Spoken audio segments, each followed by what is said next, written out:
Welcome home Pedias, ketemu lagi dengan Kanidia. Kanidia balik lagi di section pembahasan OSN Ekonomi. Kali ini membahas lanjutan OSP Ekonomi 2019. Tapi seperti biasa sebelum lanjut Kanidia mengucapkan terima kasih banget buat kalian yang udah mensupport dengan cara subscribe, like, dan share video ini ke teman-teman kalian. Karena itu adalah support yang sangat priceless, yang sangat sangat priceless ya, sangat berharga buat Kanidia. Dan bisa membuat Kanidia semangat terus mengupload video, harapannya bisa tiap hari ya. Hai Pedias, Kanidia mau bagi informasi bahagia nih. Jadi belakangan ini lumayan banyak Pedias yang nanya-nanya tentang OSN dan curhat tentang materi yang agak sulit dan seterusnya. Dan dari hal itu Kanidia ngambil keputusan bakal membuat kelas online untuk persiapan KSN 2021. Nah ini modelnya jadi pembimbingan jangka panjang. Kenapa harus dari sekarang sih Kak? Kan KSN 2021 masih setahun ini.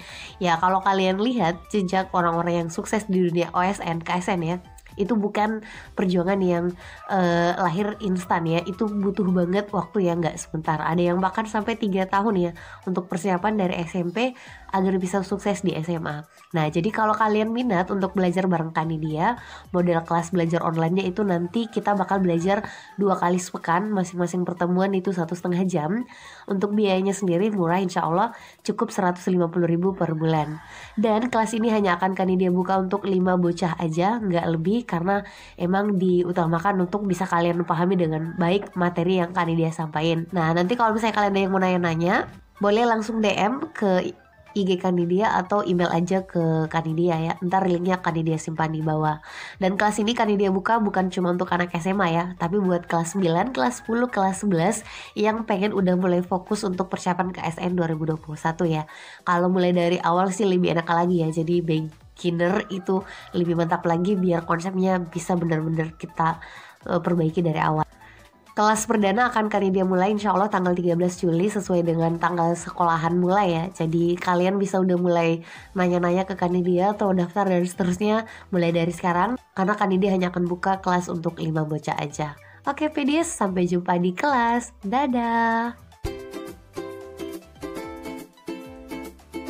Kali ini kita bakal bahas soal OSP Ekonomi 2019 nomor 26. Baca soalnya dulu ya.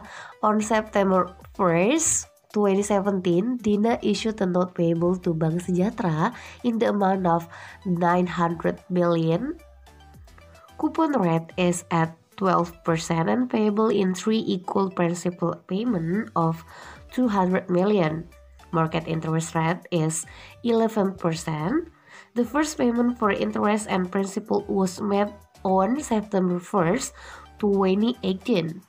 At December 21st to 2018, Dinda should record accrued interest payable of, sumpah belibet banget ya, 32 juta, 24 juta, 22 juta, 16 juta, 14 juta, sekian. Nah ini pertanyaan tentang apa? Ya ini pertanyaan tentang materi akuntansi lah ya, udah jelas banget. Nah ini cuma menyenangkan aja. Kita artiin dulu ya. 1 September 2017 Dinda meng-issue note payable ke Bank Sejahtera nilainya 600 juta. Di 600 juta itu apaan tuh nilai 600 juta untuk note payable? Ya istilahnya adalah nilai nominal kan ya, yang tertera di coupon rate. Coupon rate sih, note payable.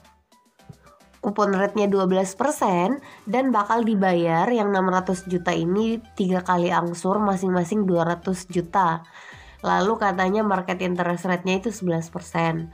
Katanya pembayaran cicilan pertama sekaligus interestnya juga, bunganya itu akan dibayar 1 September. Jadi tepat 1 tahun ya dari tanggal pertama.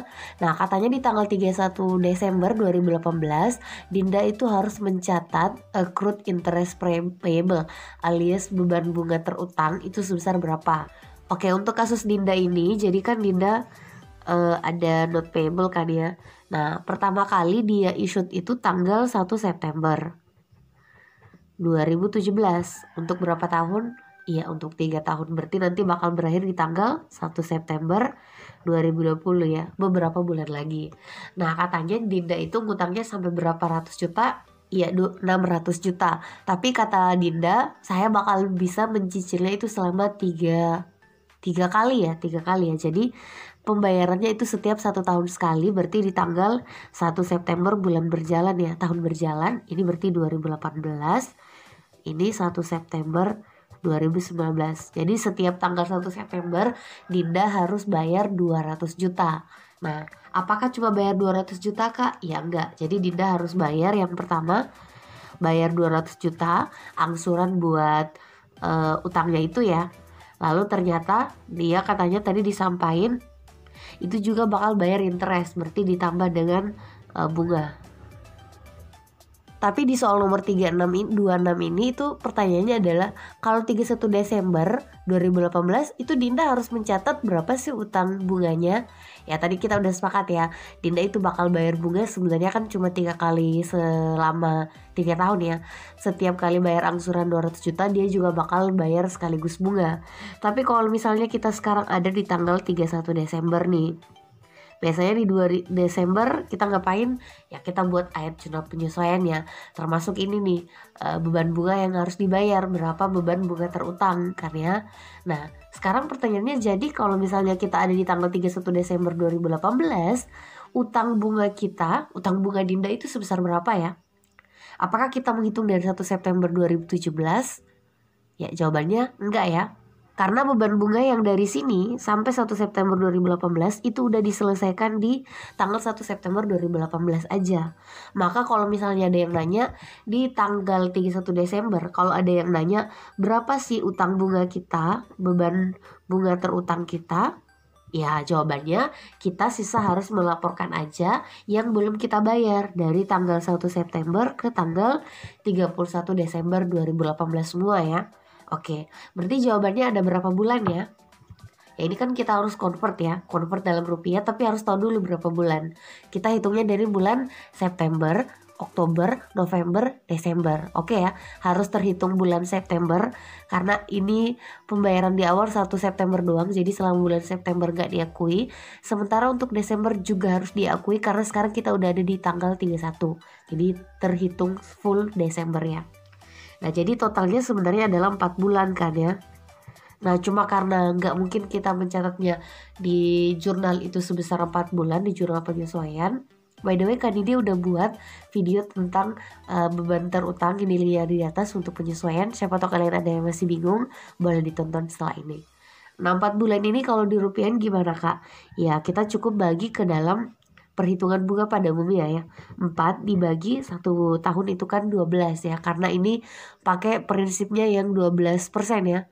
Kalau misalnya pembayaran beban bunga itu pakai 12%. Kenapa bukan 11% sih Kak?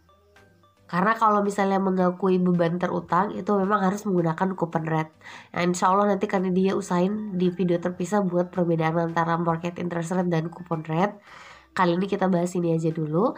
Jadi tadi 4/12 ya, total 1 tahun kan 12 bulan. Karena tadi dia katanya annual gitu kan. Nah 4/12 lalu persentasinya berapa? Iya 12% kan untuk suku bunganya. Lalu dikali dengan berapa utang yang dimiliki oleh Dinda per 31